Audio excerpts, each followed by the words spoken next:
Hello there and welcome back to Beauty Bee, where today we are going to be talking about, as well as lip swatching, my 5 favorite bright lipsticks in my collection. Now I have a decent chunk of lipsticks, I've realized. I think my lip collection as a whole came to just shy of 100 products when I did my inventory video a month or two ago. And I want to kind of walk through my collection and show off my favorite pieces. Many months ago, I mean, honestly, it's probably been close to 2 years, I did a video where I swatched every single lip product in my collection on my lips, and that's just not feasible anymore, but I still want to let you know about my favorites. So today we're starting that out with a look at my 5 favorite brights. So bright is a pretty subjective term, but I think I'm going to work from least bright to most bright, and we're going to start with this Dior 999 lipstick. Now this is a beautiful tomato red. It is definitely bold, but I think that it has a little bit of bright to it as well. This does not, fade into the background. This does not look natural in any way, but it is really fun. And I'm realizing that I have not a very pigmented lip product, but some lip product remaining. So I'm going to take that off before I start trying to swatch things on top of it. All right, now that I don't have any lip product on, I can remedy that. So I'm going in with 999 from Dior. This is in their satin formula. I believe that they have this in practically every formula they offer. It is sort of one of their signature shades. But let me stop babbling and put this on.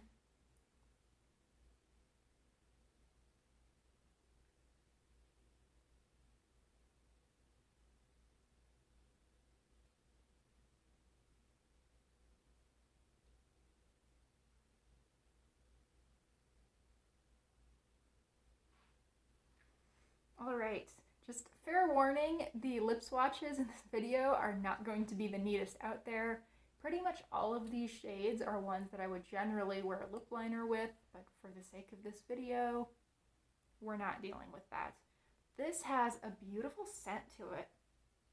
I don't know what it is, but I would eat something that smelled like this. I'm not going to eat this, not because it's lipstick, but because it's like a $35 lipstick.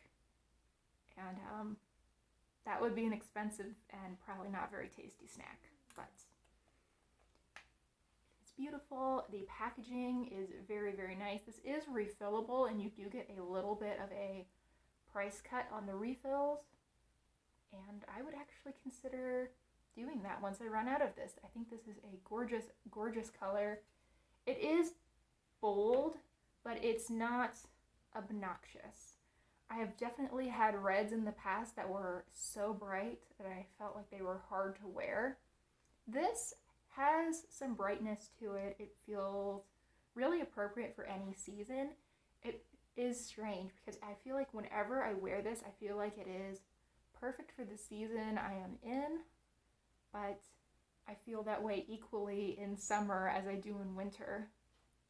It's a really fun color. It's beautiful. It's super flattering.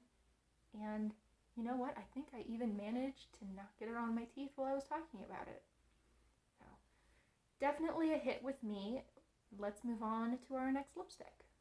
I said earlier that I was planning to move from most subdued to brightest. However, I think it makes sense to do the more reddish shades back to back.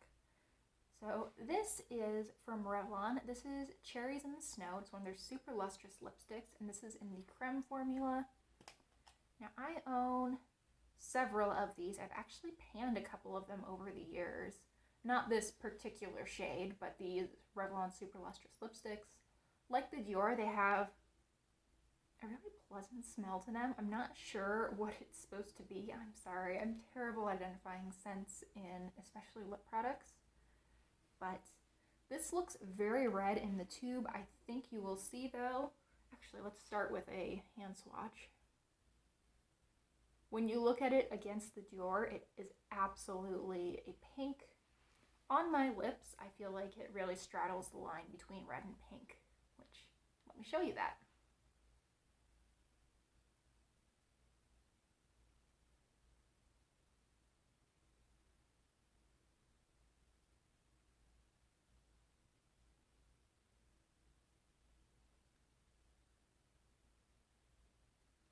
I mean, did you see how easily that applied? It's just this bold, smooth, one stripe, one swipe color. One stripe, goodness. I think this is absolutely stunning. I can totally see why this shade has been in Revlon's line for like 70 years or something. It is super fun. It's bright again without being super overpowering. I feel like this is always the focal point of a look when I'm wearing it, but it's not the only thing you can see. Sometimes with really hot pinks, I feel like they just overwhelm the rest of your face, but I feel like on me, this color really suits my complexion, and it just feels like it pulls a look together. Like it is the glue that really holds all of my makeup together, makes it all work without being the only thing a person can see. I also think that it makes my teeth look pretty white, which is very much appreciated. Let's move one step more pink to Flower Beauty's Rosey Garden. This is one of their Petal Pout lipsticks. These have an interesting shape to them. They're a little bit on the bulky side compared to, say, the Revlon. This one's definitely chunkier, and it has this flat edge, which is interesting. I don't know that I love it or really have any feelings about it whatsoever, but it's interesting. Now, mine looks pretty beat up. That's because I use it. But here is what that color looks like. This is a very bold pink shade. Compared to Cherries in the Snow, this is definitely more on the true pink rosy side, whereas this has a little bit more magenta to it. Additionally, this is a matte lipstick, though I don't think it's the most matte of the matte lipsticks. This definitely has a little bit of moisture to it, and you'll see that in just a sec.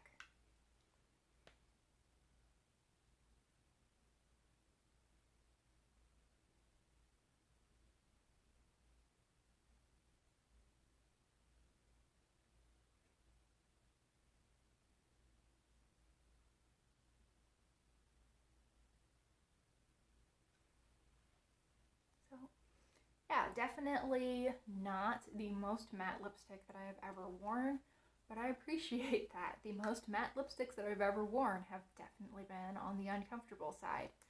I think that this color is beautiful. I think you will discover I really do like a bold, bright pink. I find them to be just really fun, perfect for spring and summer. I think that they really work with my complexion, and that they're a little bit more approachable to me than a lot of reds are. I like this color a lot. The one big downside to this lipstick that I see, beyond it not being super easily available, I can get these at Hy-Vee of all places, but I don't think you can get these in store at Walmart anymore, and I know you can't get them in store at Ulta anymore. That's a little bit of a bummer. It's always hard to choose shades online. But the downside that I see is that these are very perfumed. Most of the time, that does not bother me, but especially in the summer, I find that it sometimes can, and that's such a bummer because this is exactly the time of year when I would most want to wear this color. It's a stunning color. I feel like it really is perfectly suited for this hottest part of the year when maybe I don't want to wear a whole lot of makeup on the rest of my face. I just, maybe want to add a little bit of shimmer on my lid, some mascara, and bright lip, but this is very heavily floral perfumed, and if I were to go out for the afternoon or something, I think I'd feel kind of sick wearing this after a while. So this one definitely has a drawback, but I can almost forgive it all of its sins for that color. I really like this shade. Two more. My lips are not in too much pain yet. This is one that I like far more for the color than the formula. I think the formula here is nothing to write home about. However, this color is quite unique to my collection. And I will need to look up exactly what this shade name is, but I believe this is Amaryllis from Kiko. I just have a mini. They sell these for like $2, I think. And I just thought that this was an interesting color when I saw it online. And yeah, interesting is definitely a term for it. It is a bold purple with quite a bit of pink. I actually didn't realize, but Cherries in the Snow is probably the single closest lipstick I have to this color, which they still aren't very similar at all, but I wouldn't have even put them in the same family of colors. So let me show you what this one looks like.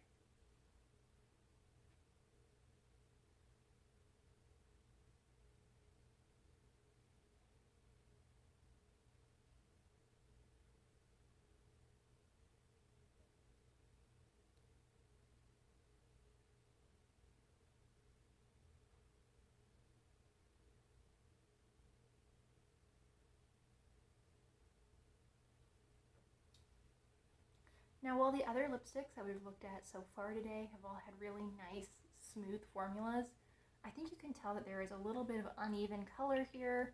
Now, some of that unevenness is likely just due to the fact that I've used a makeup wipe on my lips, 4 times in the last 15 minutes, but it isn't a super smooth lipstick to begin with. I do love this color though. It's so different than anything else I own. I think that this skews more fall, winter. I feel like this is the kind of shade where an outfit or a type of look that I might wear Rosey Garden with in the summer. Once it switches to being fall, I might reach for this instead. It's a little deeper. It's not quite as bright. I would put this as more bold than bright, but it is fun. And I think it's a really, really lovely color. I would be interested if I ever pan this lipstick in finding a full size, a really similar color, but in a little bit of a nicer formula. I think I would get quite a bit of use out of that. And the last lipstick I've saved for last because it's what I intend to wear for the rest of the day. This is Wild Peach from the e.l.f.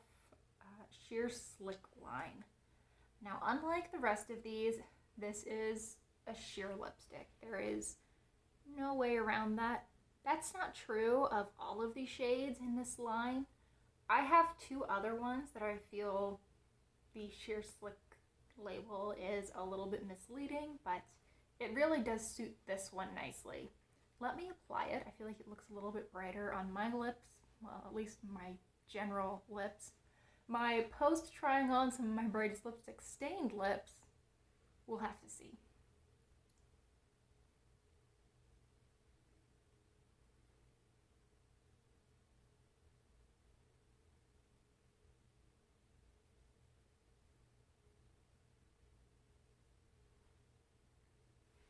Okay, I think you can at least get an idea of that. It is this bright, fun pink with a little bit of peach or coral to it. I don't really fully see where they were going with the name Wild Peach, but I do like it. It is evocative of something, if not exactly this color. These don't have much of a scent to them. I like the format of this lipstick. I think the really thin bullet, let's see, let's compare it to the Revlon one again. I feel like the Revlon lipsticks are a pretty well-known formula and a pretty standard size drugstore lipstick. I think that this smaller bullet is a little bit easier to control. This is definitely something that I would feel a little bit more confident taking with me if I didn't think that I would necessarily be able to access a mirror for touch-ups. Probably my brightest lipsticks are not a category to look to for an easy on-the-go fuss-free lipstick, but this is pretty close. This is definitely glossy. I have layered this up quite a bit to show you the full color, but I mean, you could put on one swipe of this and have a really nice, super sheer shade. I mean, there is just one swipe compared to what I have on my lips. And I do think that what is on my lips is being pulled just a little bit more cool-toned pink than it usually would, because my lips are so stained from especially that Kiko lipstick. But this is pretty close to what I usually see on my lips. This is probably the lipstick of these that I wear the most often because it is so everyday friendly, and I really enjoy it. I think it is a beautiful, beautiful shade. And my neighbor has opened their loudest garage door in existence, so I think that is my sign to wrap this video up. Those were my 5 favorite really bright lipsticks. I would love to hear your recommendations, to hear what your favorite brights are. I don't need to be buying any more lipsticks, but goodness knows that I do enjoy adding things to my wish list. Thank you so much for watching today's video. I really hope you enjoyed it. Please consider liking and subscribing if you did, and let me know if there's any particular categories of lipsticks or eyeshadows, etc. that you would like to see me go over. Thanks again, and I hope I see you all next time. Bye!